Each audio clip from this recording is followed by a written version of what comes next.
Members taught to reading number 716.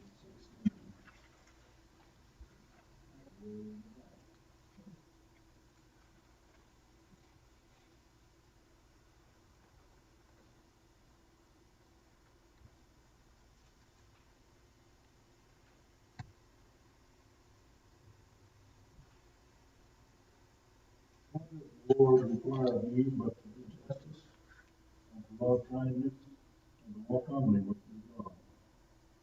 Learn to do good, speak justice, find compassion, the fatherless, lead the widow.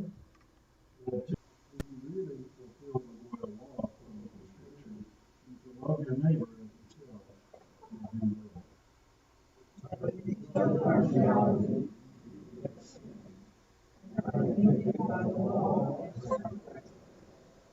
What does it profit, my brethren, if a man says he has faith, but has not works? If a brother or sister is well clad, and then lack of daily food, and one of you says to them, go in peace, be warmed and filled, without giving them the things needed for the life, what does it profit? That is pure and undefiled before God. It is important to those in their affliction, and keep oneself unstained from the world. God gave us a beautiful week, a whole week, that is beautiful, but He also cleared it out for us. So we come tonight and want to bless this life. And we're grateful for that. I see all of you tonight. And for prayer concerns, there are many who have been cancer. I don't have to down. We know how it's coming. The virus and others.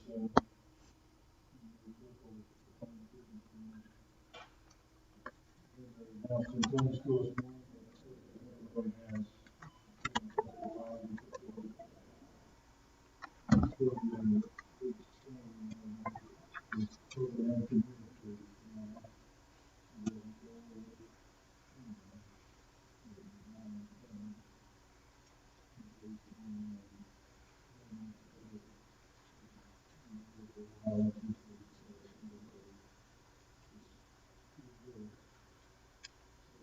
Sad situation. Matters to the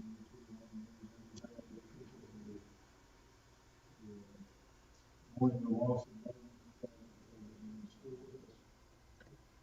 All around the probability of the great protest in Canada, the efforts to be vaccinated in the United States. All the street pumping the women environment back. There are those in our circle who are more than welcome to our insight. And this week, the Bobby Barnes, former Michael Taylor, says, I in Kansas City, and those people who are in sort of made shortly, I'm sure. She will be buried in Miami, charity this Barbara Brown and Foster Hope and Scott Brown.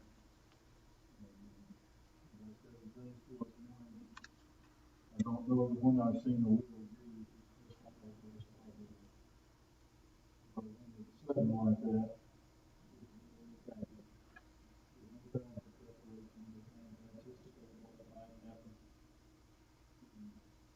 it's devastating at any point.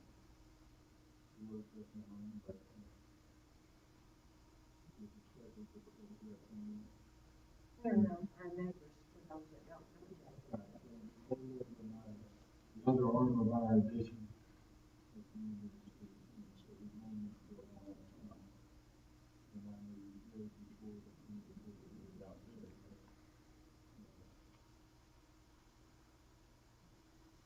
The family is still mourning and another neighbor in that addition, her son is working on getting, her son is working on getting house cleared up. So two guys, learned that Will Smith's mother died in Alabama. Mississippi. Mississippi. Yes, sir. Yep. And there will be a funeral service there and a funeral service back here.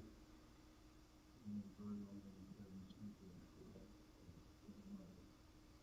So the family has been scattered all over the world, but they were all at the same time in Mississippi with the mission house. So that's a good thing. I'm always reminded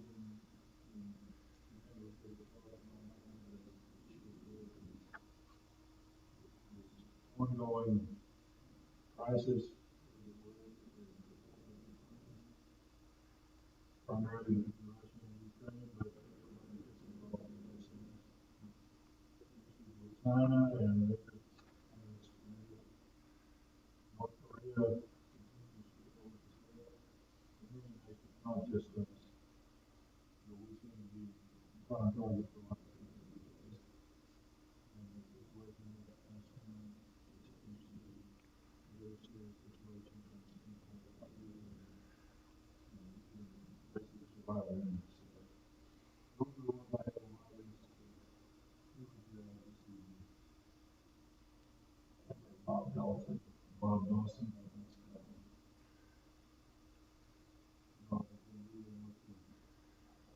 Aftermath of a stroke for him.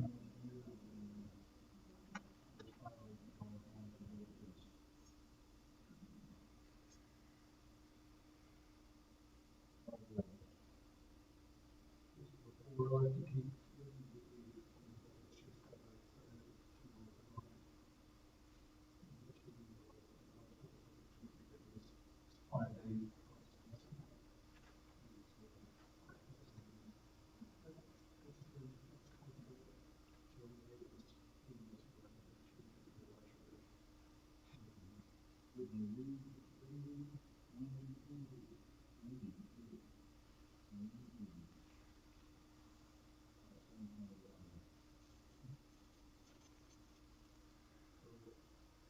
husbands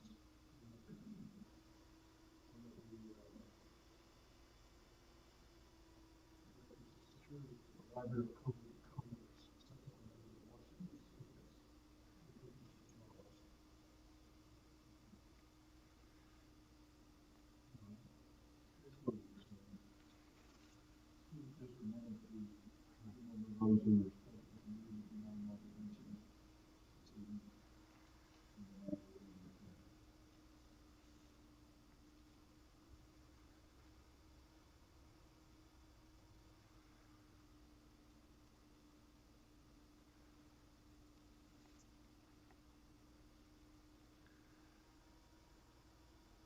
Father, we're grateful this evening that we can take time for the Lord our evening, worship you, and worship you under each other, concerns and thoughts, songs,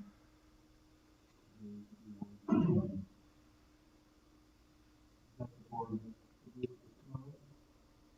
Thank you also that you didn't stay with us at all, so we were able to move back to you. Tonight we lift up those who continue to battle with cancer, especially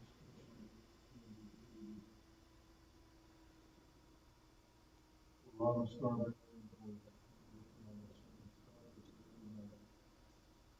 dealing with cancer and telling very serious life. We pray that you give them the strength and courage to face each day and know that it must be very hard. We pray for Jim and everyone else who might be cancer and the infirmities.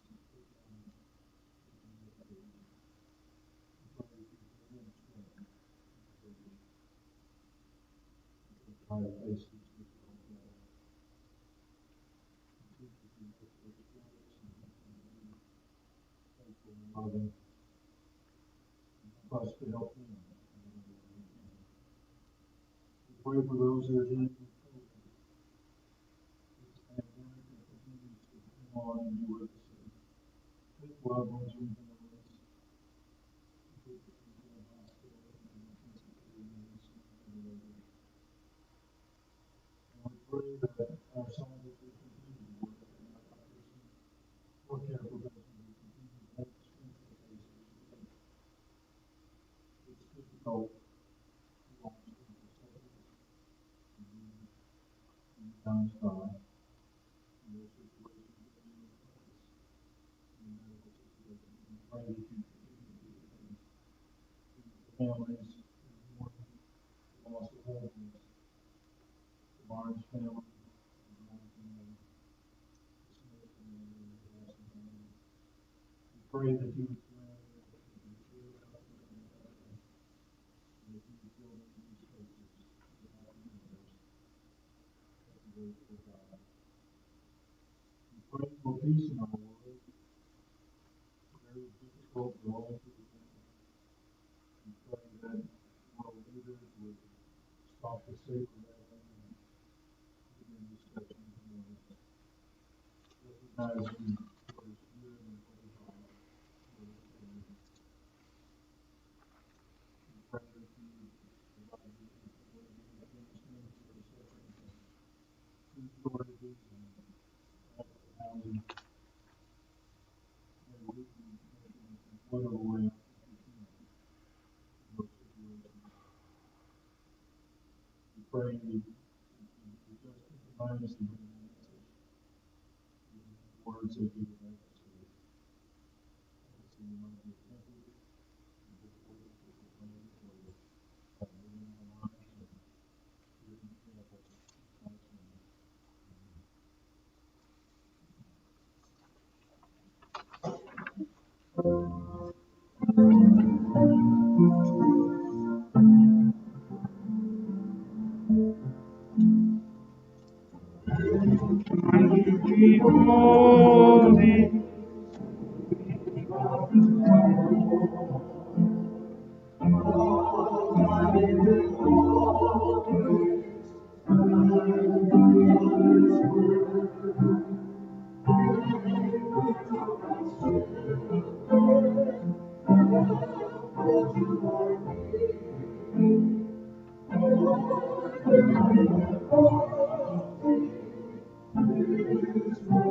Holy,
Reynolds has a lot more faith than I, in many ways, in many respects. He has a lot more faith in that school than I do.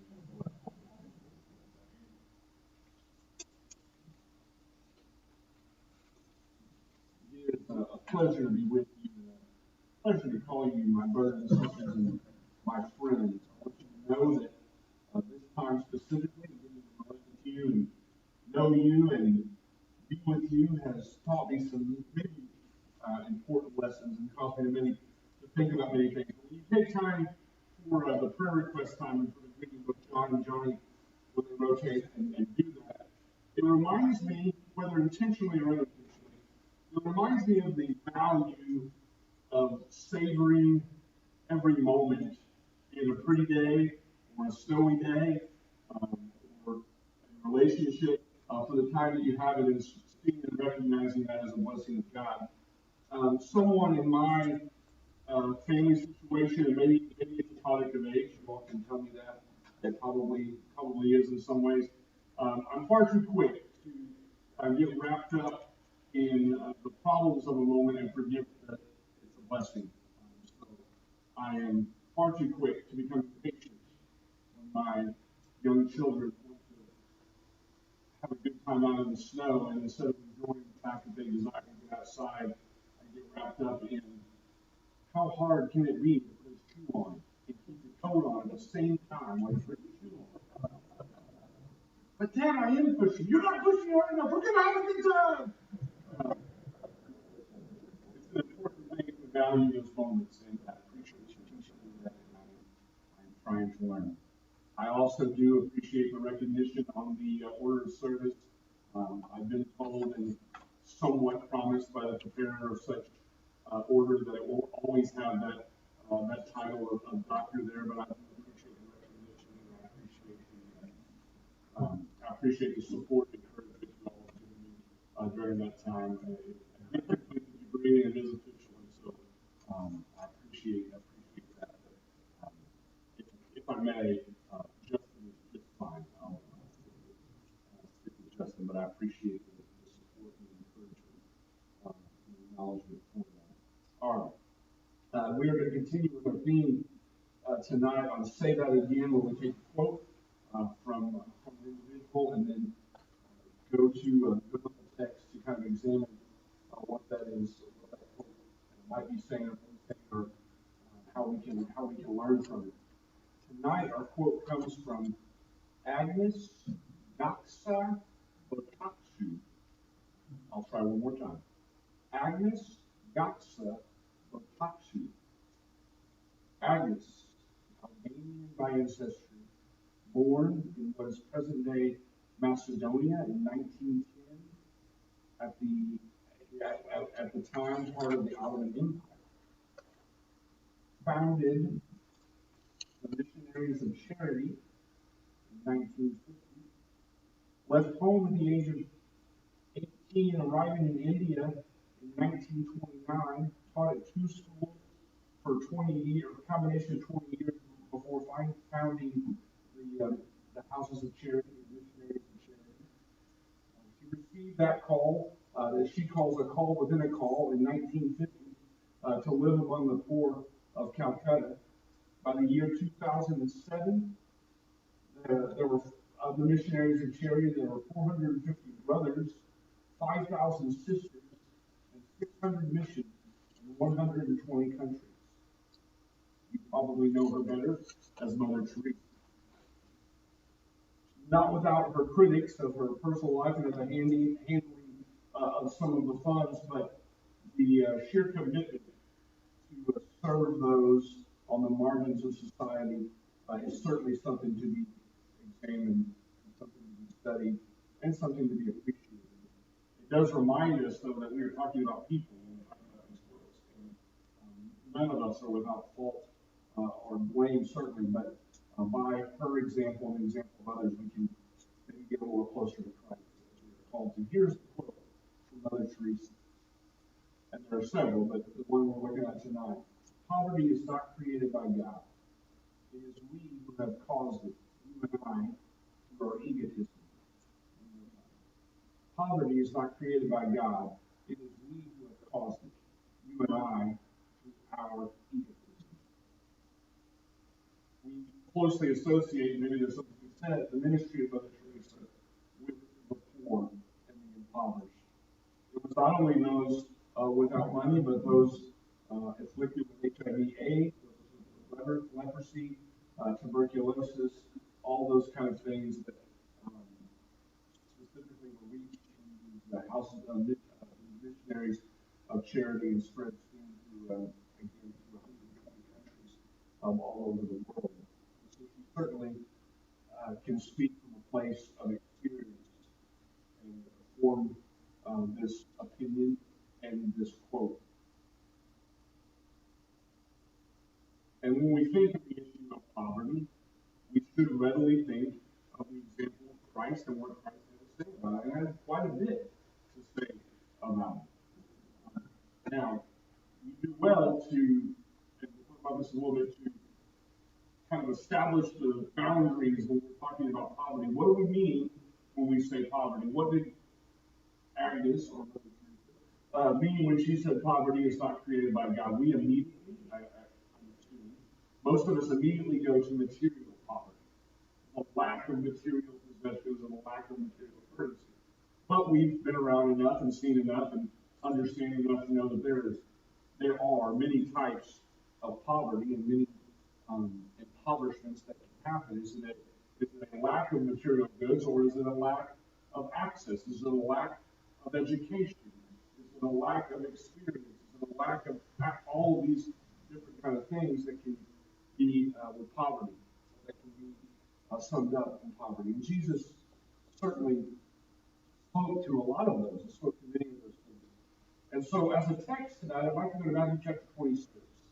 Matthew chapter 26, verse 6. This is during what we normally term the Passion Week, the week leading up to the crucifixion of Christ. This is the anointing at Bethany. We think we know the person who did the anointing. We think this was probably Mary Magdalene. And the idea is that Jesus is at a gathering, probably in his honor, or at least in his recognition, where he is teaching.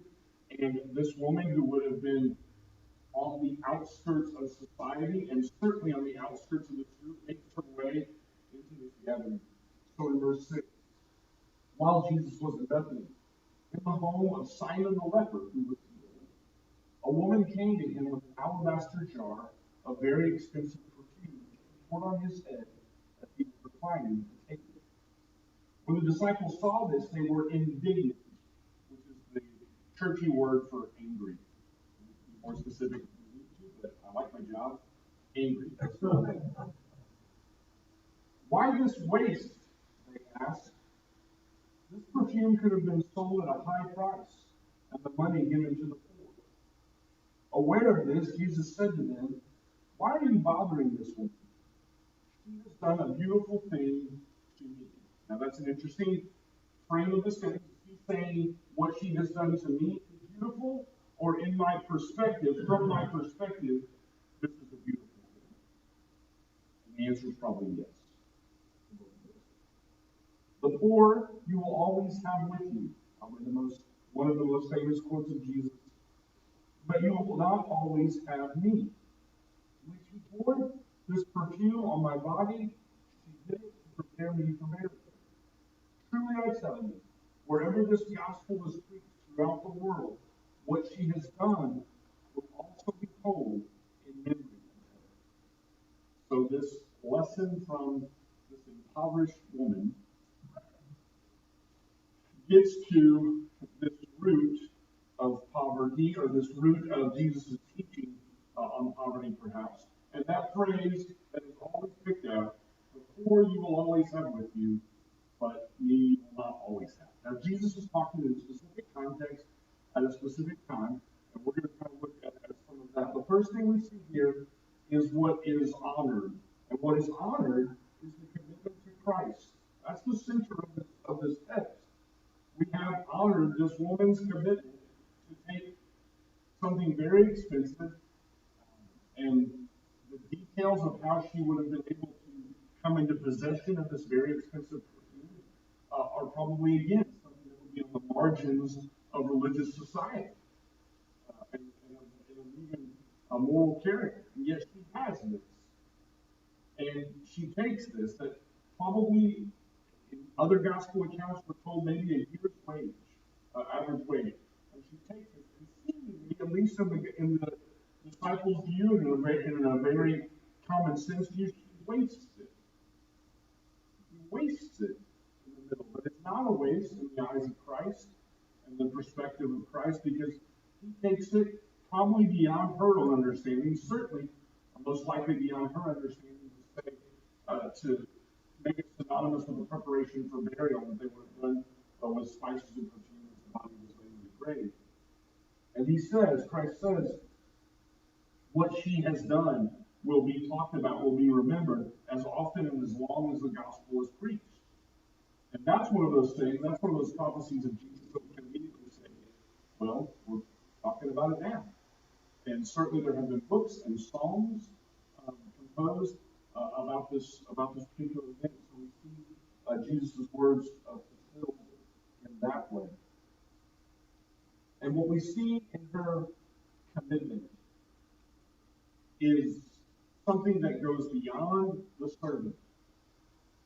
In her legacy, the legacy of this act, we see something that carries beyond the act. And so when we talk about ministry and serving in the name of Christ, we talk about in the name of Christ being something that carries the act of service, that carries the honor of service beyond the individual acts, but something that speaks across the ages, that speaks to the commitment to the gospel and commitment to Christ. It's an incredible thing to preach or to be at funerals of those who have honored Christ with their lives, and to understand how their legacy goes beyond their individual life and points to something greater, namely their commitment to Christ. And we see that in this commitment of this woman. Verse 13, where Jesus says, wherever this gospel is preached throughout the world, what she has done will also be told in the name of that. The second thing we see is the condescension, or the condescending comments. Christ was about his perspective when he says, this thing done to me, both his perspective and being the object of this act. Christ is about this woman. Jesus is about the individual that happens. The disciples, and we see in other gospels this attitude primarily attached to Judas, but it's interesting. Matthew, as one of the disciples, kind of takes on the brunt for the whole group, that this was not just from Judas. It might have been a prevailing attitude, may have been a prevailing attitude among the whole group, but their attitude was not about the woman necessarily. They're depersonalizing this where Jesus was personalizing this. What they're upset about is what this does to them, or what this could have done for them. They still have a very earthly understanding of the rule of Jesus. And wow, what this could have done for the treasury if she would have just donated that money. And yet she's wasted it. And they're not concerned about her as they are about their own gain. They were about their own ambitions. And certainly this gets attached to Judas for obvious reasons. You see the next text there, that it looks like immediately after this event, Judas entered into the agreement with the Jewish rulers to hand over Jesus. But and Judas being in charge of the treasury and all of that. But before we just cast it out and say, well, that was Judas, that was an outlier. Let's look at the attitude, the condescension that was common, evidently, among the group of disciples for Matthew to say, to kind of throw them all into one, and our own attitudes sometimes. The own condescension and arrogance that can come in certain ways.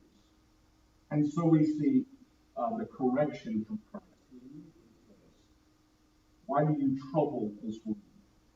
Why are you bothering? Literally, it means, why are you making it hard on her? And perhaps, to go back to the lesson I'm learning, why aren't you appreciating the moment? Why aren't you grateful for what is going on? Why are you bothering her? Why are you making it hard on her? And then he teaches a lesson, hard on her. This is a beautiful thing. Why is it beautiful? Because it's an act of service, acknowledging the brevity of the earthly life of Christ and the earthly time of Christ, and also pointing towards something greater in Christ. And then verse 11, a quote from Deuteronomy chapter 15, the poor you will always have with you. And some of you immediately Deuteronomy 15, verse 11, and you understand the other half to that verse. So when Jesus quotes, "The poor you will always have with you," they would know from their understanding of the Deuteronomic law the other half. The other half in Deuteronomy chapter 15, "The poor you will always have with you, so be open-handed towards them." Be open-handed towards them. It comes after the discussion in Deuteronomy of the year of Jubilee and be mindful of those in the land who may be without for whatever reason, and take care of them. So it is not, as sometimes is attributed, it is not a claim from Jesus of don't do anything for them because they're always going to be around. It is the acknowledgement of to be open-handed, to be mindful, but also to understand the moment, to understand the greater thing. And the greater thing is to pursue Christ. To pursue Christ with all that we have, to realize that as humans, all of us, every single one of us, are impoverished in a spiritual sense. That's not to diminish anything. In fact, that's a strong thing, are impoverished. We are all without. Jesus will say, "Blessed are the poor in spirit, for they shall be rich, or they shall be filled." In realizing what we lack, we are made up of Christ. But what do we do about poverty? What is the call that we would have? There's an interesting book that in my office, and I think it's in my office because there was a small group study of it at one time. Some of you might have been in that. And the book is called "When Helping Hurts." It's an interesting breakdown of the issues surrounding poverty. And one thing that the authors make clear early on and then come back to in that book is what they call the hurtful equation. And this is the hurtful equation often when church communities try to help those in poverty. The hurtful equation is this: the material definition of poverty, only defining poverty from a material sense. So the material definition of poverty plus the God complex of the material non-poor, those who have, plus the feeling of inferiority of the materially poor equals harm to both. So what does that mean? That means when we define poverty just from a material sense, we add on to that this idea of those who have somehow are better off, and we are supposed to fix those who don't have. And then we add into that the inferiority that gives those who are without, and that equals hurting both sides. That equals harm to both. That equals a lack of help. And as one former pastor of this church has famously said, help that does not help is not help at all. And what Bob Milton said that, and what the authors of this book mean, is that we come from a position of we are to save them, or we have to give them something in order for their lives to be worthwhile. It establishes a God complex. It establishes an inferiority for the other, and it harms both sides. So what do we do with it? Well, we avoid the condescension of the disciples. We understand the correction from Christ, and the correction from Christ is to have this attitude of being open-handed and servant-minded and always pursue Christ. In the pursuit of Christ, we will do things like a food commission. But in the pursuit of Christ, we will treat people like people. We will come to a relationship to understand that we have as much to learn from the other as the other has to learn from us. Because we are all lacking. We all need to move forward. We all need a little more humility. And we all need to learn something. When I was thinking about this quote, again, poverty is not created by God. It is we who have caused it, you and I, through our own egotism. I call my friend Zoe Mosher. Some of you will know that name. Zoe works with community renewal here in town and has done a lot of research on poverty and on society and diversity or lack thereof and those kind of issues. And when I read the quote to her, and just sort of sprung it on her, let her think about it for a minute, she immediately latched onto the word egotism. Not to say anything about Zoe, because sometimes you latch onto the word egotism. But she immediately latched onto the word egotism and then said, maybe egotism is the assumption that immediately begins with economic poverty. But when we think about poverty, we think about material possessions. Maybe that's part of the egotism. And I think that's a good point. And something strong with. The point is, we must pursue Christ together. We have to see every individual as an opportunity and an expression of the image of God that we might learn from and grow with. We pursue Christ together, trusting in Him and leaning on one another. When we talk about the disparities in our society, we often talk about those who have and those who have not. We often talk about the tensions between the races and different things. And we should talk about all of those things. But sometimes, often, the greatest gap is the economic gap. That we don't know how to relate to each other.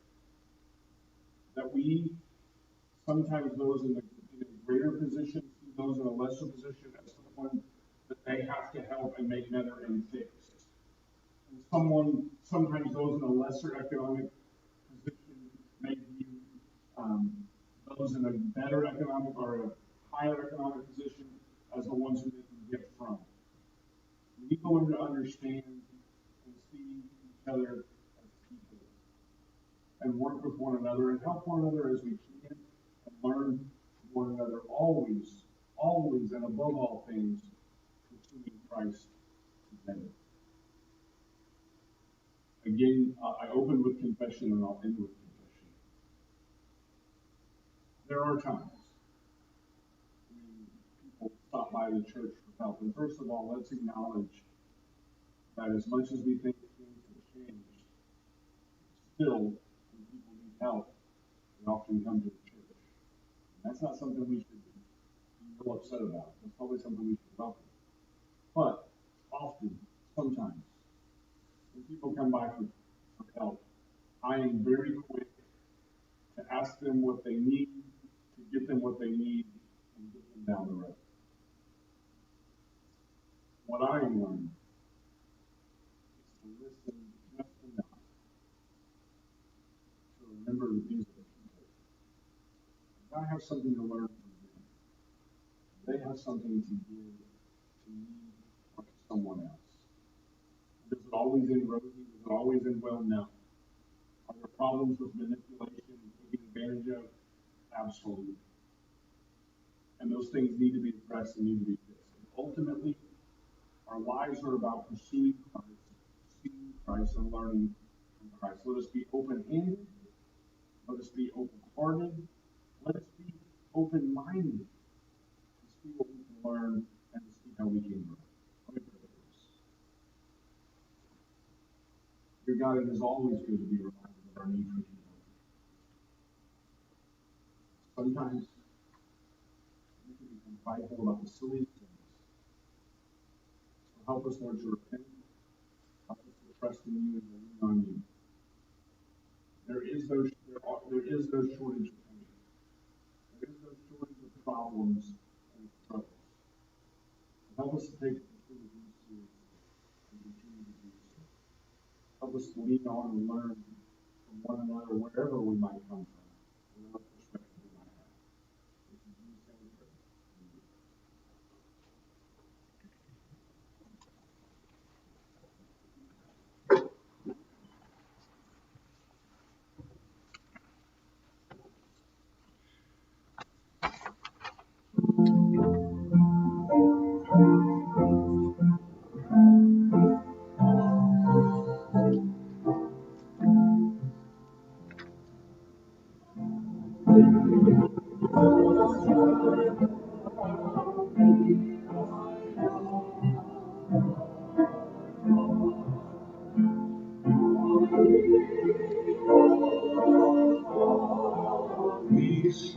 of sin I resign. My gracious Redeemer, my Savior art thou. If ever I wrong thee, my Jesus, 'tis now.